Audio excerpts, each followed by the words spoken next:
So it's this whole project has a very inspiring story behind it. Can you tell us how this project came about? Start. Sure. I mean, when we started making, or even thinking about making a movie together, we had no resources, no money. We just knew that we wanted to make a movie and hope that it would go big. It would go somewhere. Yeah, Chris was an aspiring filmmaker from Beatrice, Nebraska, a town of 12,000 people. Yeah, who knows where that is? Who got got a film scholarship, a Brett Ratner film scholarship or grant to the New York Film Academy in LA. And he was trying to film his thesis, but didn't have any money or resources, and he ended up coming up to Fresno, where I have been, and filming in Fresno, and that's where I met him, and we started kind of a friendship there. I had, prior to that, been in just the most dire of financial circumstances. I had been the victim of a Ponzi scheme in 2007, where I had borrowed money on my house, took out a second, credit cards, and fully invested in this company that had given me a return, so it had a history of being a success, and it had great ratings and Better Business Bureau and advertised in Newsweek and all these, in many different papers and whatnot. But they shut it down the moment I put all that money in, and I was just at a complete loss and in really a bad situation. My family, kids, the whole thing. I ended up getting laid off. Work was just crazy. I went on this show called Wipeout, though, on ABC. And my wife thought that I could win that because I'm agile and squirrely, and I did what any self-respecting person who needs to earn money would do. They tried out for a game show, and I went on, and I actually won. I won my episode, and I was able to use that money to hold me over for a while and hold us over. And from that experience, I was so excited about the fun I had and the fun that the crew and cast and everyone was having on set that I had to look for opportunities. I heard about this kid that was coming up to Fresno. I didn't know he was a kid at the time, but I heard about this guy coming up to Fresno who was going to be filming his thesis, and he needed stunt actors. And a self-proclaimed professional stuntman that I am, having been on Wipeout, yes, I volunteered. And that's essentially where we met. Mm-hmm. And yeah, I was How casting. did it go from there when we met? We were casting, and I met this guy, and he was constantly kind of inserting himself into scenes and trying to be involved and learn as much as he could, because he, hadn't been formally educated or anything in movies, and he just had a drive to be involved. And so it wasn't long after that we had kind of formed a friendship, and then we formed our company, Tremendum Pictures, in Fresno, and started thinking about what our first movie would be. And let me just say what Tremendum is, because the word is important to us. Not the company, regardless of the company, the word is important to us.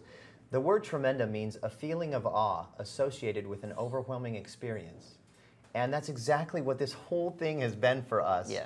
And that's what we hope our movie is for moviegoers, and that's what we just hope life is for people. And I mean, I'm looking at menus and looking at the production on all this stuff here, and knowing that the budget for this is way more than our budget for our movie, and just thinking, man, how grateful we are to be in this situation. It's very, very cool. Yeah. And I think it's very inspiring too, to how when you had this idea and it was found online. Like, how great is that for directors or aspiring directors to have their material found online? So can you talk about how that? Yeah, with the original trailer. It's awesome. I mean, like you said, we created this trailer. We spent $250 on it.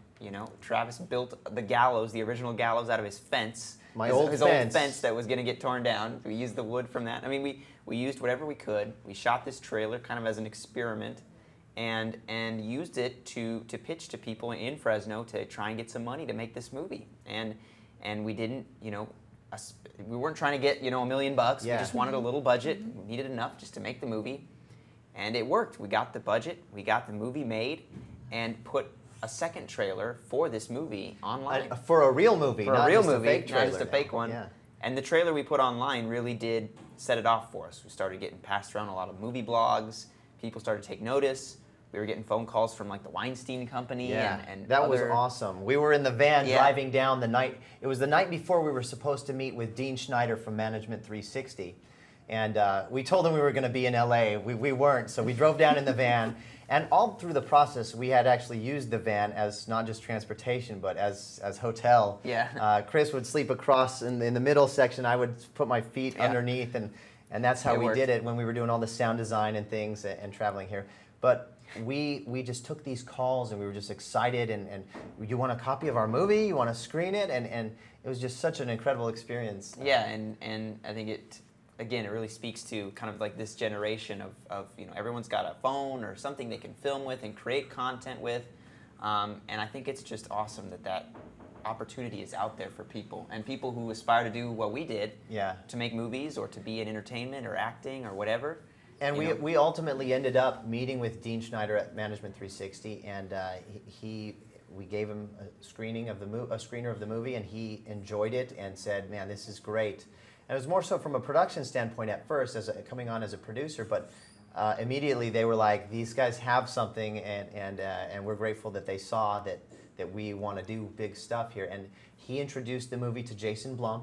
Jason Blum thought it was great, and we were ecstatic about that, and said, "Hey, we could do a couple of tweaks to make it really hard for studios to say no to this." And so we said, let's go do those couple of tweaks.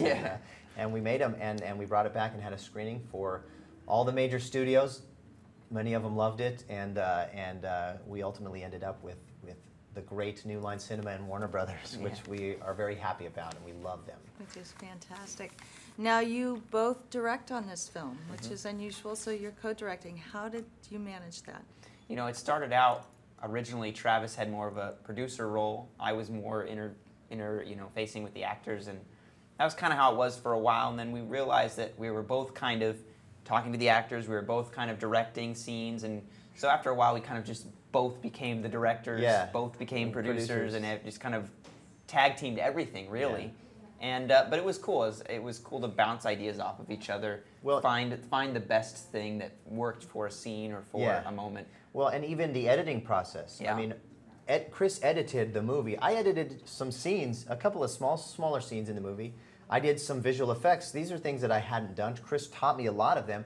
Ultimately, I ended up getting pretty good at some of them, but Chris did the bulk of the editing, the bulk of the visual effects, but we kind of still both did just about everything, a little bit of just about everything on this film. It's fantastic. And one last question. Why should people go see The Gallows?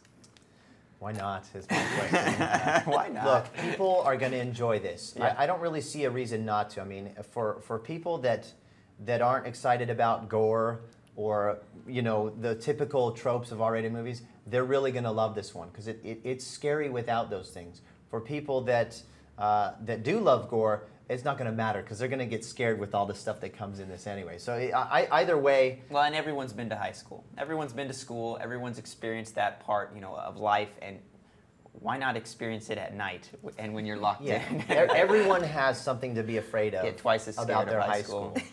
And we think it just appeals to we always kind of compare it to a little bit of John Hughes, in that high school element. You have these relationships that we can all relate to. I was the jock. I was the cheerleader. I was, that person. Or I had a friend that was that person. I was in the drama group. Yeah. I was in the, Yeah. So we think it's very relatable to everyone who's been to school or who is in school and who just likes to be scared or thrilled. Yeah.